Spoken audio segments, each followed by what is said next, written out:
Hello everyone, this is my first episode in a while since I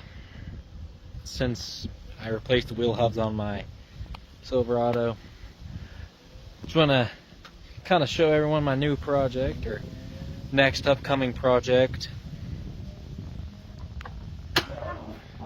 So right now this is a 2001 Chevy Silverado with 5.3 LS Vortec. And right now, it is blown. So, I'll tell you a little story on how I figured out it was blown. So about a week and a half ago, I was driving to my grandma's, and when I got to my grandma's, my truck shut off when I pulled into the driveway. So I started back up, and it takes a minute to start back up. You'd hear the starter trying to like whine for a minute, then you hear the engine finally start to crank over. So I drove it home, and I thought the engine might have been locking up, so I left it alone for a couple days, and I just didn't mess with it. So a couple days goes by. Wednesday, I end up getting home from an eye doctor appointment, and so I just go ahead, wanted to screw around with it a little bit while I had time. Started it up, and just when I started it, it was a little limpy, sluggish even, and I went to give it a couple revs. I rev it up a little bit. It acts the same as it did the night that it started messing up, so I just go ahead and get out of it, and I realized that there's blue smoke everywhere. So that's when I put two and two together, figured out the piston rings are blew out and the internal valve seals done. So that's when I decided I'm going to take this engine out and I'm going to rebuild it. We are going to be taking out these stock manifolds. We're going to be putting in some long tube headers. We're also going to be taking out the stock cam, and I debated on a cam for a while. It's been a couple months since I've started on wanting to rebuild this, but more of a maintenance because this truck has over 300,000 miles, which is insane. And I decided that I'm just going to do a stage 2 Texas speed cam because, I mean, it's cheaper than the other ones I was looking at, and they sound pretty good, and they give a nice amount of horsepower. About 70 is the max you can go. I did want to get the heads ported, but that's a little expensive, so we're not going to do that. Or at least not for now. Maybe later on we'll port heads, but we're just going to focus on it. So today, really, I'm just going to try and start it and let y'all listen to it, kind of do a little backstory on the Big Blue. And another thing with this truck is transmission. Transmission is stock from all the way back in 2001. And I don't know if y'all can see it here. I'm going to try and get to the spot where y'all can see. That is the transmission fluid. It is brown. I mean, it might look brown for you guys, but it's black. That stuff's just black. That's awful right there.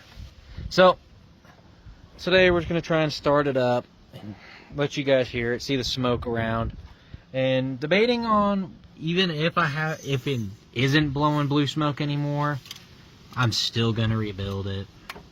Just because it's a 300,000 mile truck, and I just kind of want to get it taken care of. So we're going to lower that a little bit.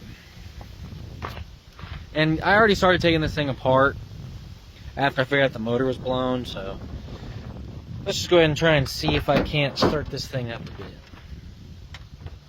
It's not a good sign. None of the lights came on. Well, those are also the lights I had on it. Some LED DRWs. And there's no battery in it. I also had some of the parts from Big Blue in here because it's got some wiring issues. So interior is kind of taken apart in that one right now. So there's no power getting to the battery. And this is a top post converted battery done by a buddy of mine. So we're just gonna unhook the battery, take this battery, go put it on the battery charger up the property, and we'll go ahead and we're just gonna go ahead and take that off real quick. So I'm gonna go ahead and grab part one of what I'm gonna need. I'm gonna need, what is this? Not what I needed. This is the adapter I'm going to need. Ugh. Where did I put those? I think they're in my pocket. They are not in my pocket. Uh-oh. Might have misplaced them somewhere. I don't know where I may have placed those.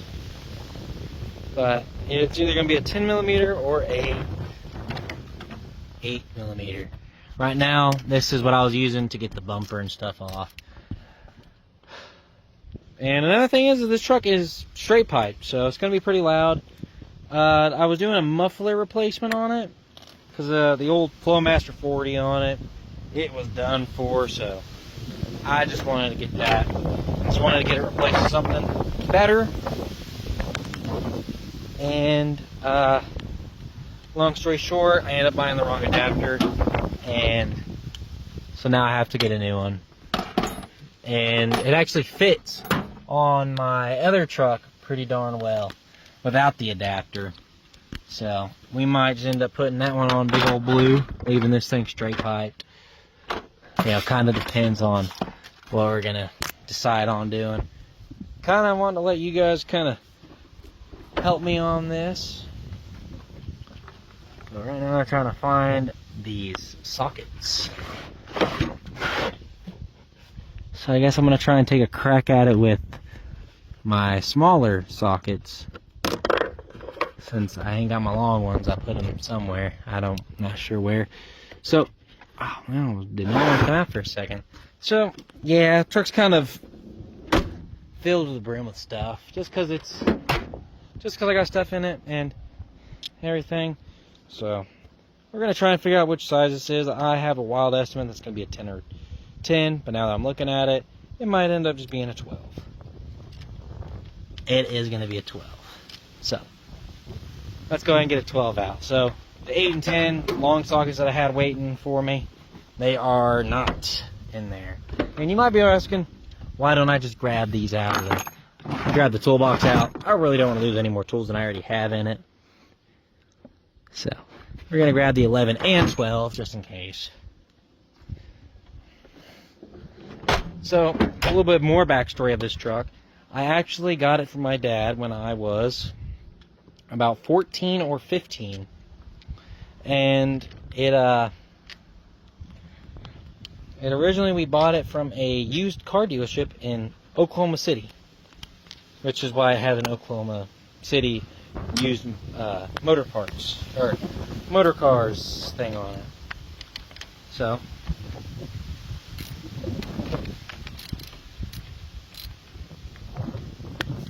oh, might have to get in here with my hands in a minute. And this is why it also has a used motor cars thing in it. Oh, dang it.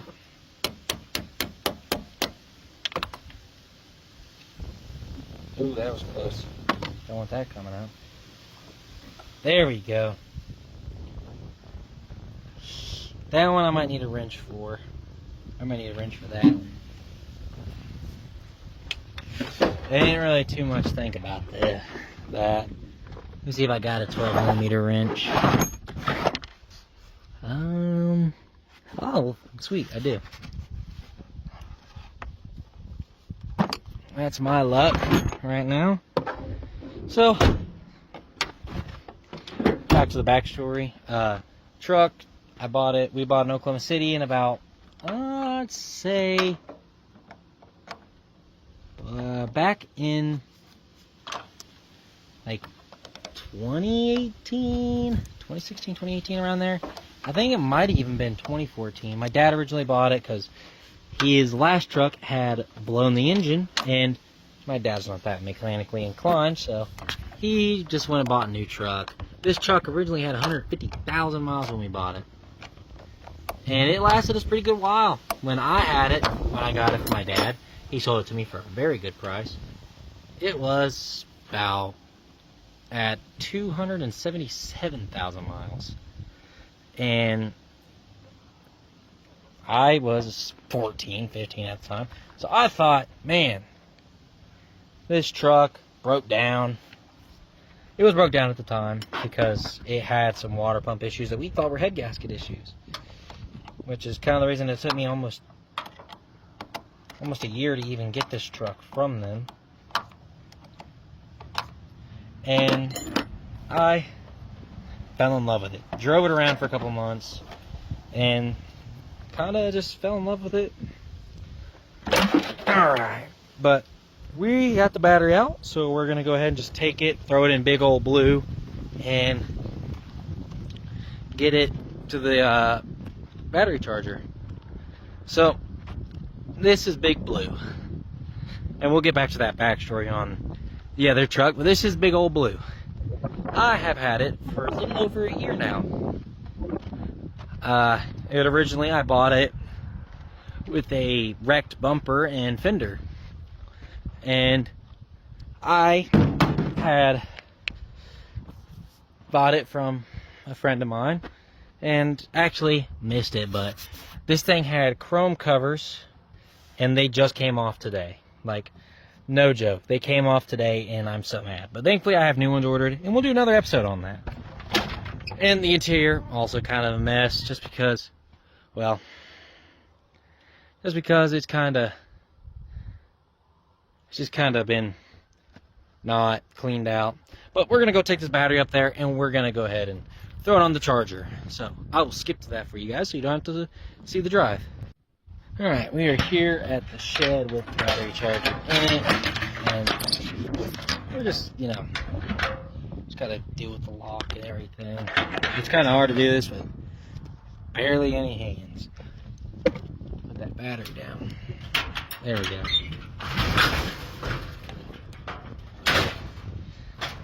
Alright, boom. I'll go ahead and lock this thing back up in a minute. But, there it is, battery charger. We're just going to plug this in here. Oh, looks like a mouse got to it or something. Alright, well, only battery charger, so we're still going to have to use it. I'm going to go ahead and plug it up over here, actually. Put this down so I can go grab it.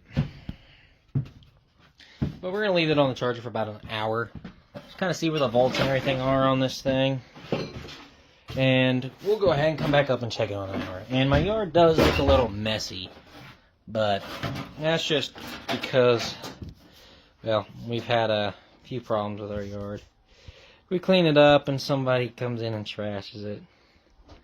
So, we are going to go ahead and just try and really get this thing on. Darn. There we go. Alright.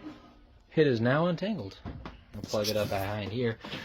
And I'm going to clean up that yard a little bit while we're waiting. We've been working on that for a couple days now.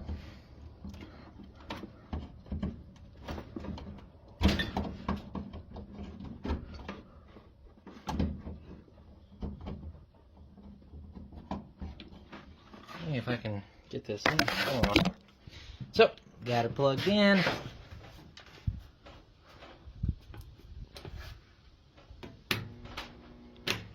Can confirm it does work. So we're going to untangle these good old boys up. And figure out which side goes on which. Positive goes on that side, and the negative goes on that. We're just going to place it up on top of here. I know it ain't probably safe, but what the heck. Go ahead and put that negative on there. Put this positive on here. And we're going to go ahead and charge it decently for a minute. It ain't been sitting for too long. Yeah, look at that. 7 volts. Wasn't even reading on there. 55 amps going into it. The battery percent is 0. So we're going to go ahead and kind of check on it for a minute. So we'll do about an hour and a half on the timer. And we'll come up here in a little bit and we'll see how it does. And I will see you guys then.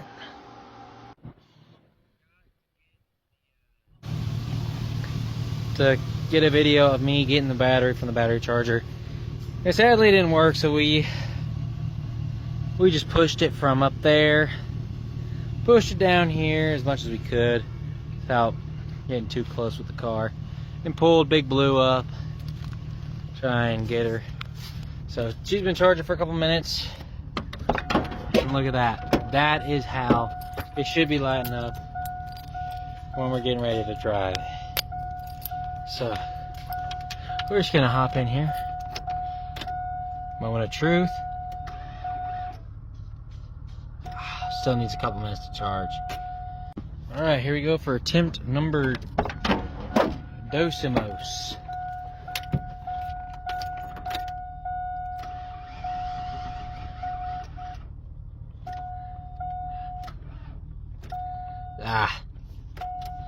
Not that time either.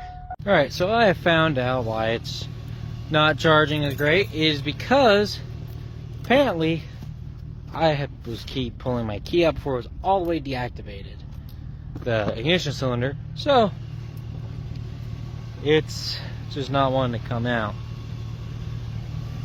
It's just not wanting to charge, so we're going to give it a couple more minutes and we're going to go for attempt number trace. Alright, it's been a couple minutes, so we're going to go ahead and try again for attempt number 3.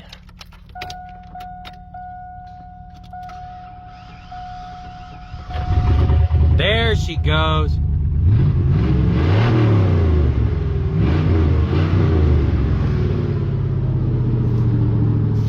And there's that blue smoke.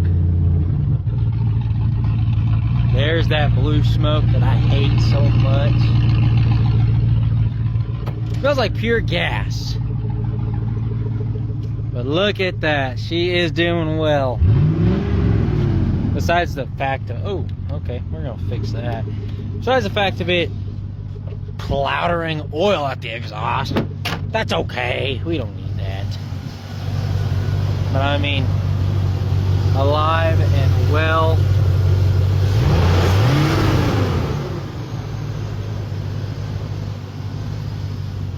So we're gonna let her charge for a few minutes before I put her in drive and put her back in her resting spot. Or I'm gonna put her back over there in her unofficial resting spot until we get our portable garage. But that right there is a look at this blown 5.3 motor. Next time, I don't know what our next episode is going to be about. Let me know what you guys would like to see. If you'd like to see me try and tear apart this engine, it's going to be a while, granted, but whatever you guys would like to see next, that's what we'll end up doing. Even if it is just something on Big Blue 2, we'll do that too. But I mean, I cleaned up the yard a little bit while I was waiting, so I'm gonna have a editor. Thanks to my editor, Goldie 8D. She is my editor for these videos, and she makes them to where they're actually watchable. Well, that has been the blown 5.3 part 1.